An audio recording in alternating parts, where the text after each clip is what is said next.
Hello, good evening. My name is Yan Chao from GTN Home Real Estate Team. And today, we have Yan Chao from GTN Home Real Estate Team. Excuse me, give me 1 second. And today, we have Yan Chao from GTN Home Real Estate Team. Excuse me, give me 1 second. And today, we have Yan Chao from. Sorry for the echoes, but anyways, let's go. And today we have Sabrina and Jenny, and as well as MPP Ted Hsu here today. And let's start with the land acknowledgement. We acknowledge the traditional territories of indigenous peoples and their commitment to stewardship of the land. We acknowledge the community in circle. The north, west, south, and eastern directions, and Haudenosaunee, Huron-Wendat, and Snapet, Seneca, Chippewa, and the current treaty holders of Mississaugas of the Credit Peoples. We share the responsibility with the caretakers of this land to ensure that this is never empty and restore the relationship that are based on the people, friendship, and trust. We are committed to a reconciliation, partnership, and enhanced understanding. And now I'm going to formally introduce our guest speaker today, MPP Ted Hsu. Ted Hsu is the current member of the provincial parliament for Kingston and their islands. His career has included working as a physicist in such places as Chalk River, Vancouver, and Grenoble, as well as working in the finance at the international level, managing interest risk and traditional automation for large banks in the US, France, and Japan. He has also worked as the executive director for a nonprofit Switch and Eastern Ontario Alternative Energy Association. He's the former member of the parliament for Kingston and the island from 2011 to 2015, where he moved forward a bill and raised a nation to restore the long-term census, which provides essential information to decision-making bodies. From 2019 to 2020, Ted co-chaired the Kingston Mayor's Task Force on Housing and helped draft and present the report to the City Council. Ted grew up in Kingston, Ontario, and currently lives there with his wife and 2 teenage daughters. He has spent 6 seasons coaching elementary and high school robotics. Hello, Ted. Thank you for joining us tonight. And now we are going to start with our Q&A section. Good to be here. Thank you, Ted. So first of all, Ted, can you please give us an idea of what exactly is a place to grow housing plan all about? Yeah. Well, this is the plan of the Ontario government to build housing, to build places for people to live. And the reason why there has to be a plan is that lots of things have to fit together. You don't just build housing, but you need land, you need space. You also need transportation because depending on the transportation system, it's easier or harder to build housing where people want to live. You need to have the right mix of housing because there are different sizes of families, different households, with different they can afford different things. You also have to, housing will encroach on the natural environment. So you have to preserve the natural environment, and you might want to preserve heritage resources and other natural resources. And then you also have to have infrastructure. You have to have schools, you have to have water and sewage, you have to have roads. And so all of these things need to be combined in order to build housing so that you create a place where people can live well.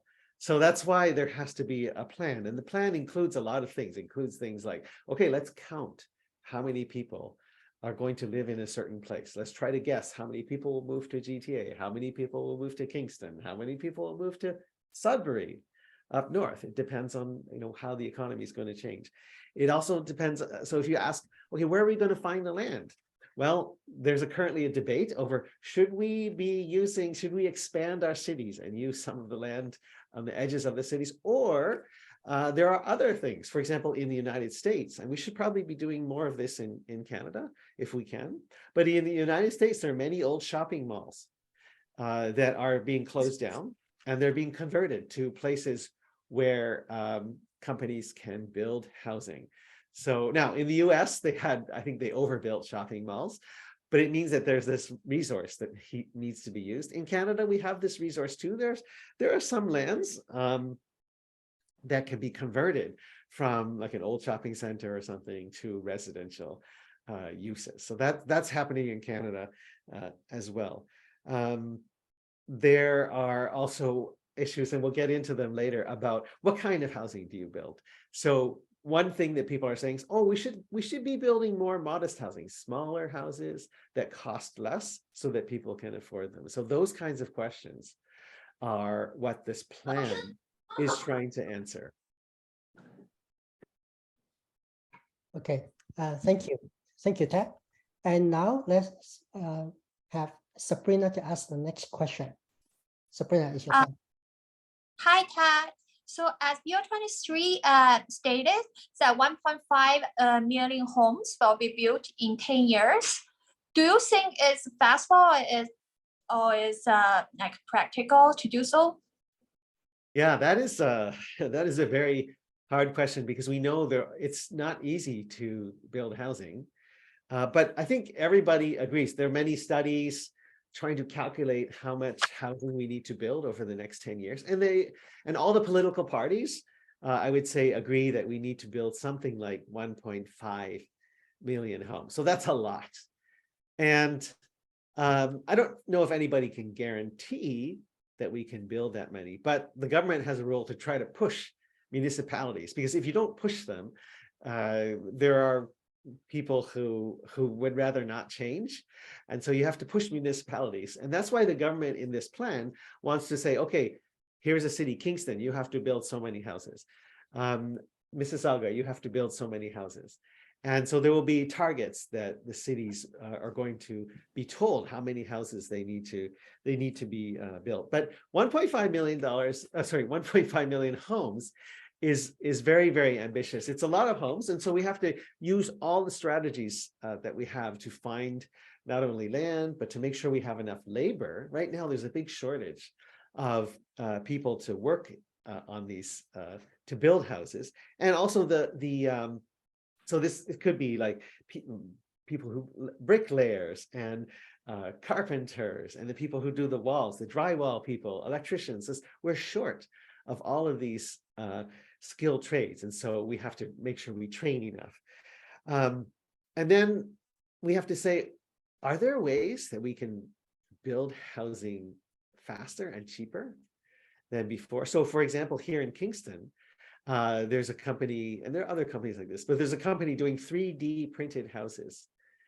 And that's potentially another way of building houses. So if labor is very expensive, if the traditional materials are very expensive, then there's another way of building houses. And there are also things like preformed walls, modular homes. There are many innovations that we have to consider. So I think it's important to look at all the possible ways to build this 1.5 million homes. And then I would also say we can try to, many of the skilled workers will be immigrants, and there are people from other countries with the skills, and we have to make sure that when they come here that they can use those skills. So that's another part of the plan. And then well, we'll get into that later, but there are reasons why building homes can be very slow, having to do with the time it takes to approve all the steps to building the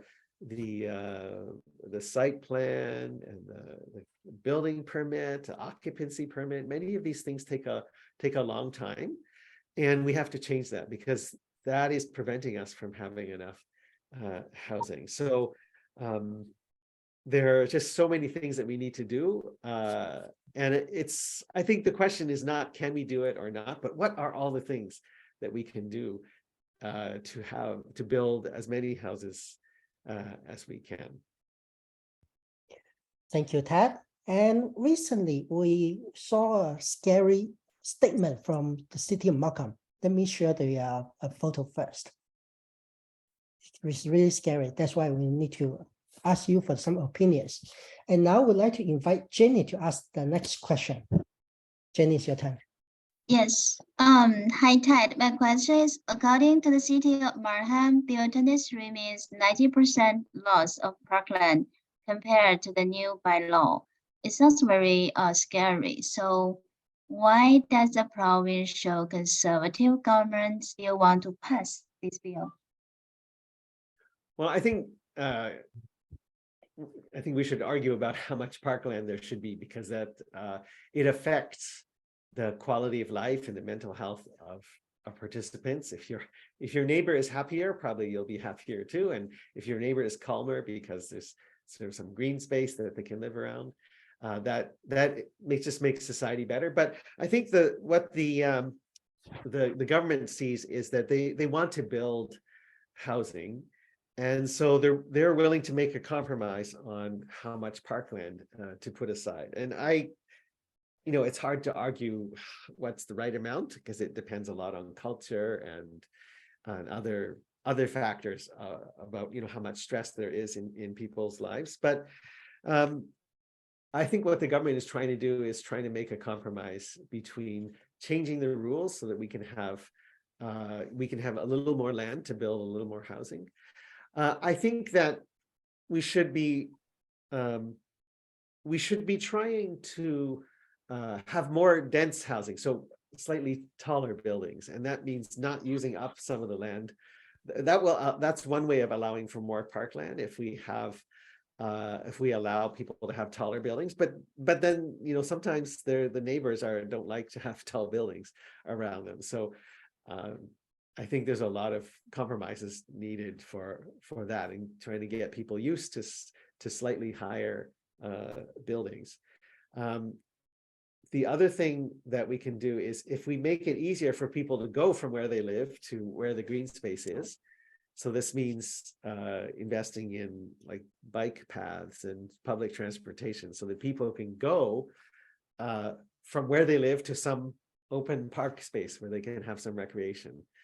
I think that can help too. So it's important to try to compromise between using up land that might otherwise be used for parks, to use that for buildings. But maybe there's a different compromise where you can set aside more land for parks but build taller on the building. So that's a difficult argument to make, and probably it should be made locally. And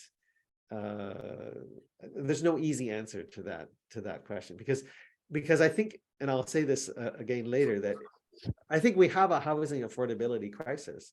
So we should be willing to do things that are ambitious and maybe some people might be unhappy with, but there has to be a place to live for people. Yes, Okay, the compromise is very important. Mm-hmm. Okay, so the Premier Duckford wants to reduce the development cost for the builder. But do you think that you will benefit the potential home buyer at the end? So I think the important thing, the idea is, if these development charges are decreased for the builder, the idea is that the more housing projects will become financially viable. So normally what happens, a builder, they put together a plan, they look at all the costs, and then they go to the bank and they say, okay, here's what we want to build, here's how much it will cost, here's how much revenue we'll get from this project. And so here's we have a return on equity of 5% or something like that. And then the bank will say, okay, we'll lend you the money. So if the development charges are lower, then the return on investment will be higher, and it'll be easier to get financing for the project. So in principle, there should be more projects with affordable housing in them if we decrease the development charges. And so that should help home buyers if that all works out. But I think there are a lot of other things that have to work out, like the speed of approvals and the labor shortage and all these other things contribute to the cost of a development. So when a developer puts together a project, there are many costs: development charges, materials, construction materials, and labor and land, and all of those things will affect whether they get sufficient return on investment so that they can get financing for the project. So development charges is just one thing. Yes, it can help build more housing, but we have to take care of everything. The problem is for municipalities, the way the provincial government put together their plan, they're not going to compensate the municipalities, at least so far. They're not going to compensate the municipalities for loss of revenue. So municipalities are going to get less money from development charges. So for example, City of Toronto, they estimate they will lose $230 million a year from development charges. Mississauga is going to lose maybe $90 million a year. That's what they think. And Ottawa, they might lose $60 million a year because they're not going to collect as many development charges. So the city still has to, you still have to build sewage, water, roads, and all the services for the new housing.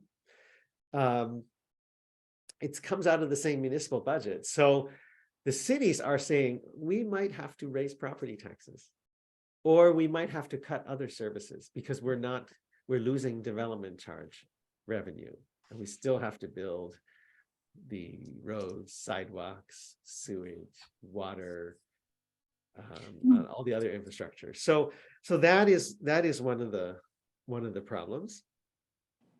The other thing I would say is there are other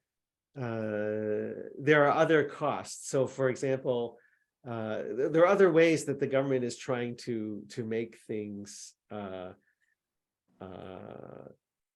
easier for building. So they're eliminating the ability of third parties to appeal certain things. Third parties will not be able to appeal things, minor variances, small things. They won't be able to appeal. They'll still be able to appeal big things like zoning bylaws and amendments and things like that.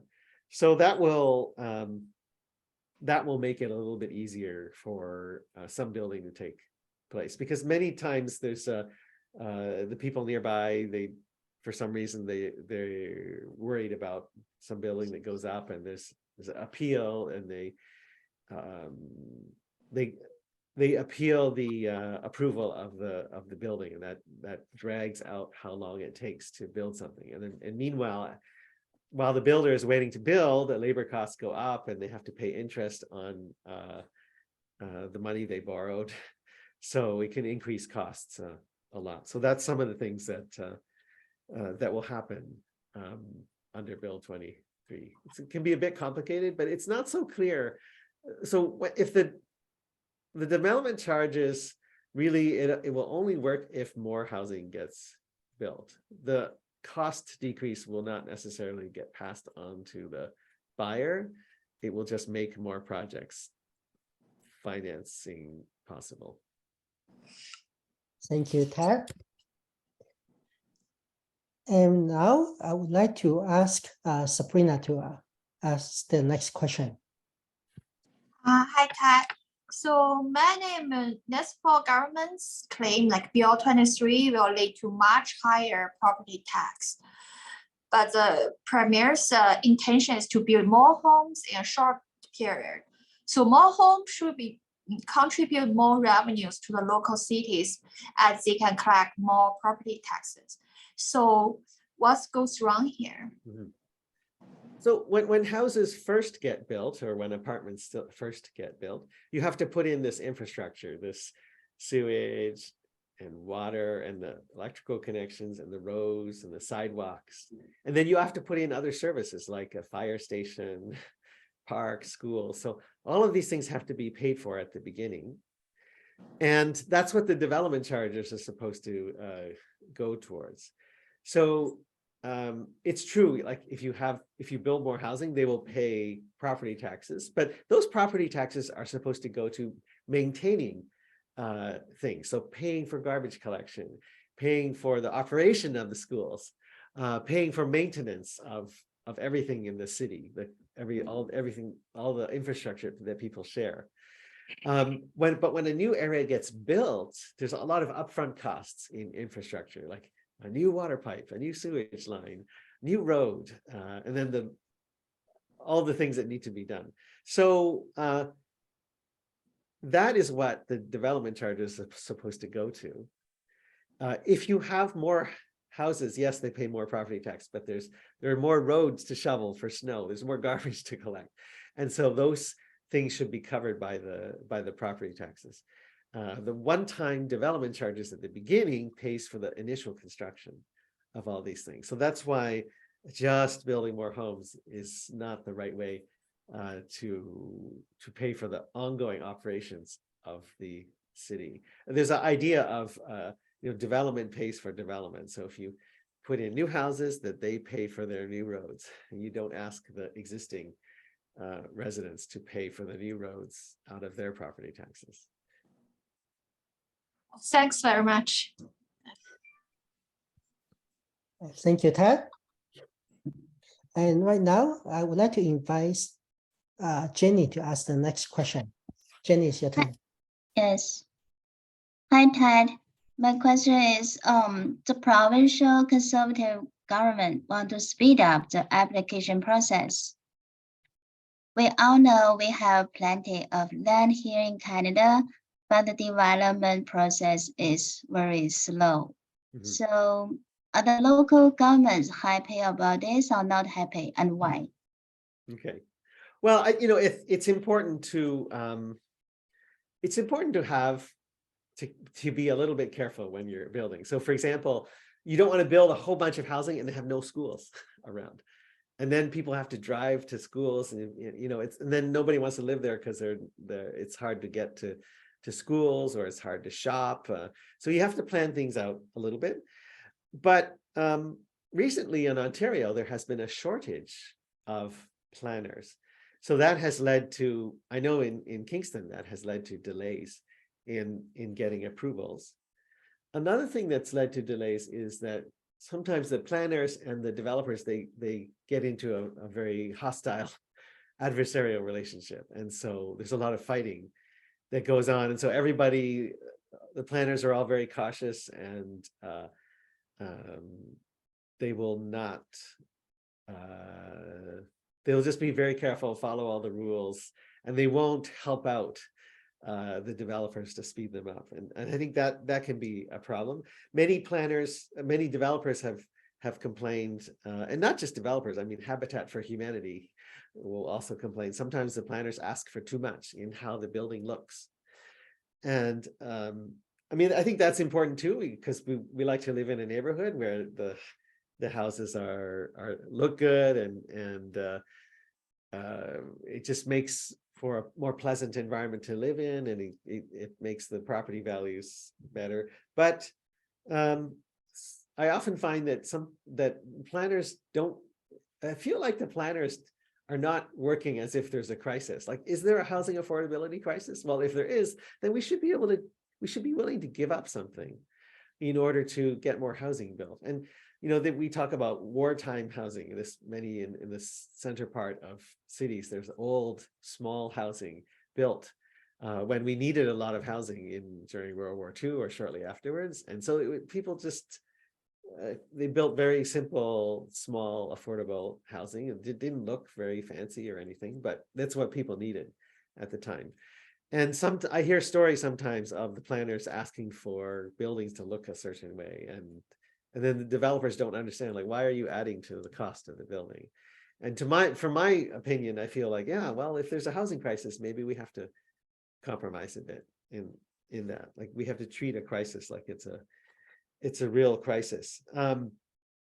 So another thing is that the people who vote in municipal elections tend to already own their own homes. So people who need housing, people who rent, young people, they tend not to vote in municipal elections. So from the election point of view, the people who don't have housing tend to not be represented very well on the municipal councils. And so their voice is not there to say, hey, we need housing. You have to make some compromises. You have to change the rules so that it's faster and easier to build the housing that we need. Unfortunately, I think the people who don't have housing they've been led to believe that developers are against them. But really, the developers, the people who build houses, I think they just need to be harnessed to build the housing that people need, modest housing. And I think that in many cities, the fight should not be between developers and people who don't have housing. Those two groups should be on the same side. But to help that happen, I think developers have to be, we have to constrain or encourage developers to build the right kind of housing that people need. So it's modest, smaller housing. So for example, one thing we can do is we can have development charges based on number of square feet instead of per door. Because if development charges are per square feet, then the developers have an incentive to build smaller units that cost less. And landlords like to have more units per square foot because there's more revenue per square foot. So that's something that we can do. And the other thing that municipalities have trouble with that we should probably try to change is, so often when you need to get approvals, you need to get somebody from municipal government, somebody from provincial government, somebody from federal government. So you might have environmental things that need to be checked. You might have heritage, you might have archaeology that needs to be checked. And then maybe there's like the noise people and the traffic people and I don't know, there's so many different groups often that need to be consulted.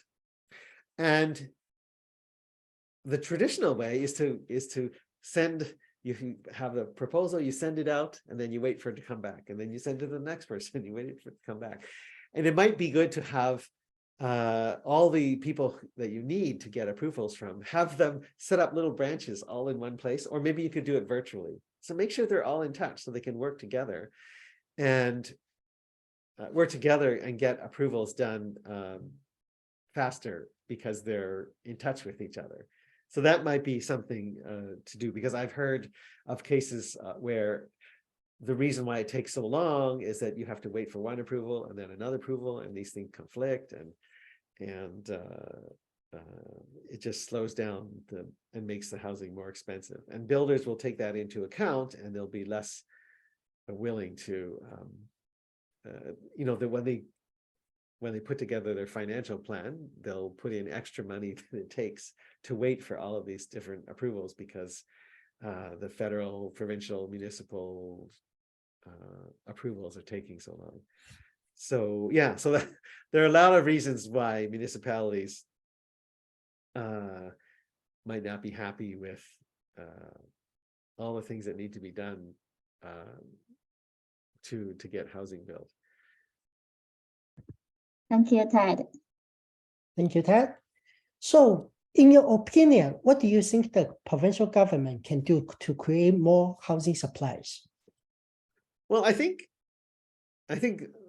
one very important high-level thing is to treat the housing affordability crisis like a crisis. And if it's a crisis, if you're worried about people not having a place to live, then you have to make some compromises so that we get housing built. Or there's lots of things, and it's not just supply. Some of it is managing demand. For example, there are ways to encourage people to live together. If you go back 50 years, the average household size was maybe 3.5, something like that. And now the average household size is maybe 2 or 2.5. So people want to live separately, and they want more square feet per person. So our demand for housing resources has gone up because we want to live apart and we want to have more square feet. And maybe we should be encouraging people to live together more, and these multi-generation households, especially for immigrants, they're very, very efficient use of housing per person. But when it comes to supply, I think we need to treat the housing affordability crisis like a crisis. So we have to make it easier to, for example, maybe you should automatically have the right to build 3 or 4 story houses, apartment buildings everywhere. So maybe you should have the right to build triplexes and fourplexes. And maybe we should never build any more single detached neighborhoods, because it's maybe at some future date when we don't have a housing crisis anymore, sure, go ahead. But right now, if it's a crisis, then we should be encouraging neighborhoods where you have duplexes, triplexes, maybe 4-story, 5-story buildings.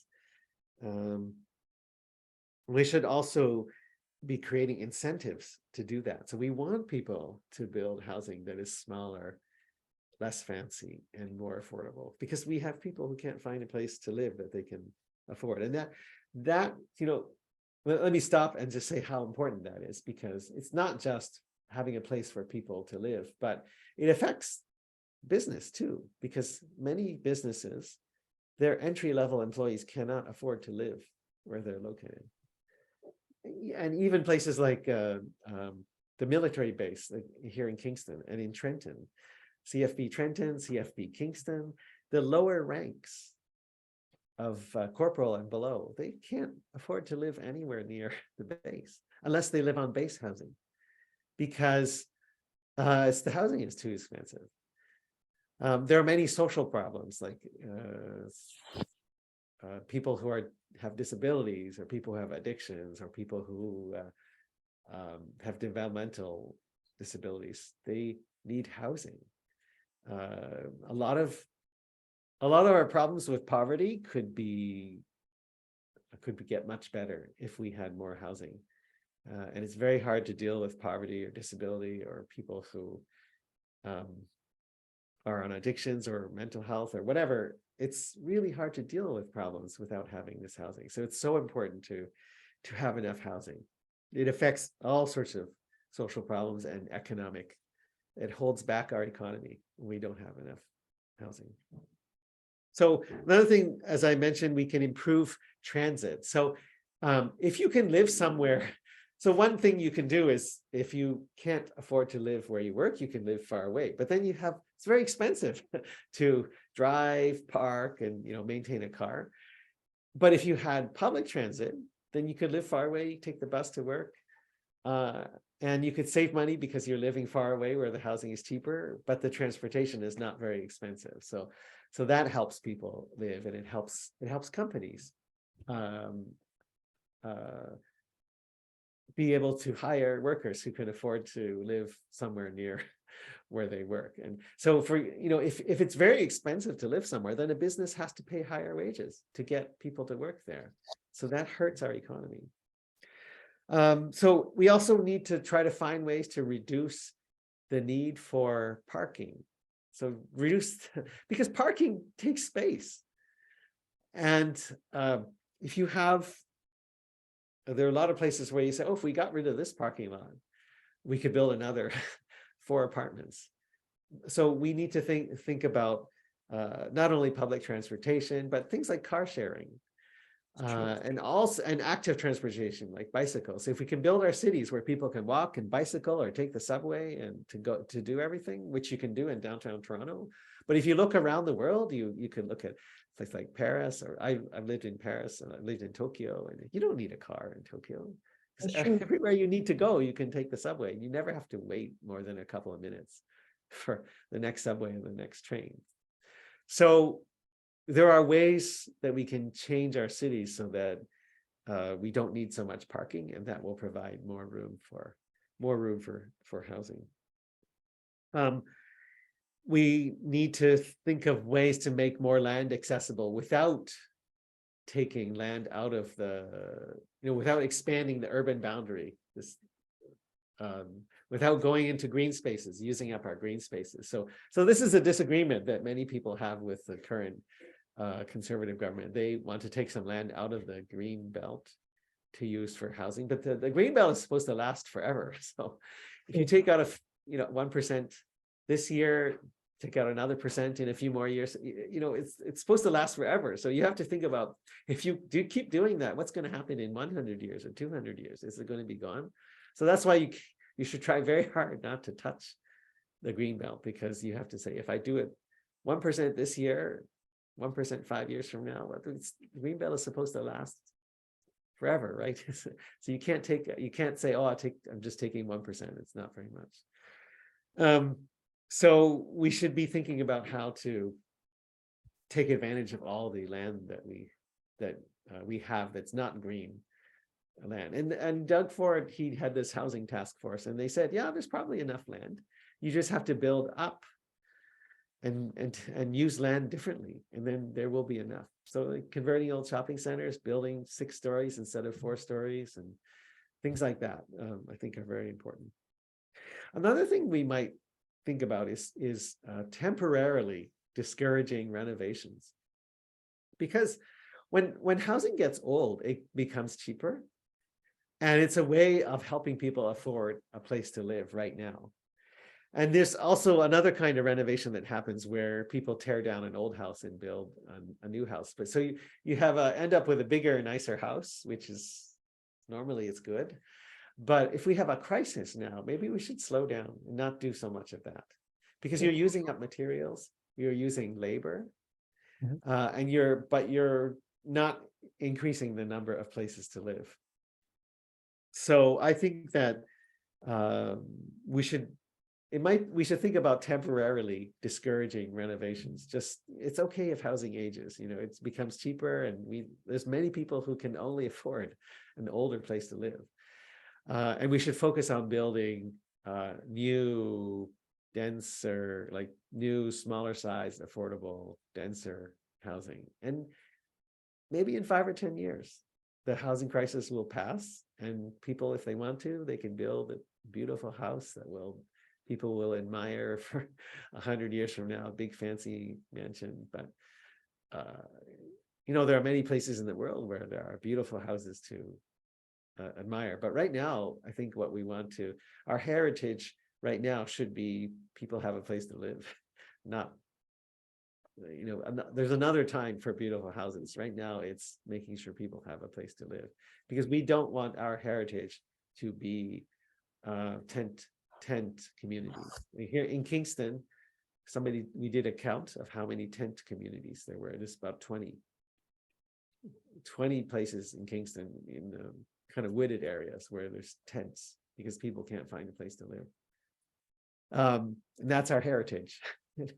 Our heritage, people like to think of heritage as old limestone buildings in Kingston, and wonderful, and old the forts and the bridges, the locks, the canal, the waterfront, and those are all wonderful things. But right now, we are adding to that heritage, and that heritage is tent communities and homeless people, and that should not be our heritage. So we should have to focus on that and build housing. So the last point about building more housing is, I think we should be spending more public money to build very affordable housing, deeply affordable housing, because if you try to look at the economic model for a private investor, for-profit sector, and you ask, well, can you put in some very, very affordable housing? So for like a 50% subsidy on the rent. If you look at the economics, the private sector, for-profit sector is never going to build enough, because it's just uneconomical. So people will say, oh, here, we'll let you build this apartment. It has 100 units, and you make 10 of them 50% of market rent. But the problem is everything's so expensive. Labor is expensive.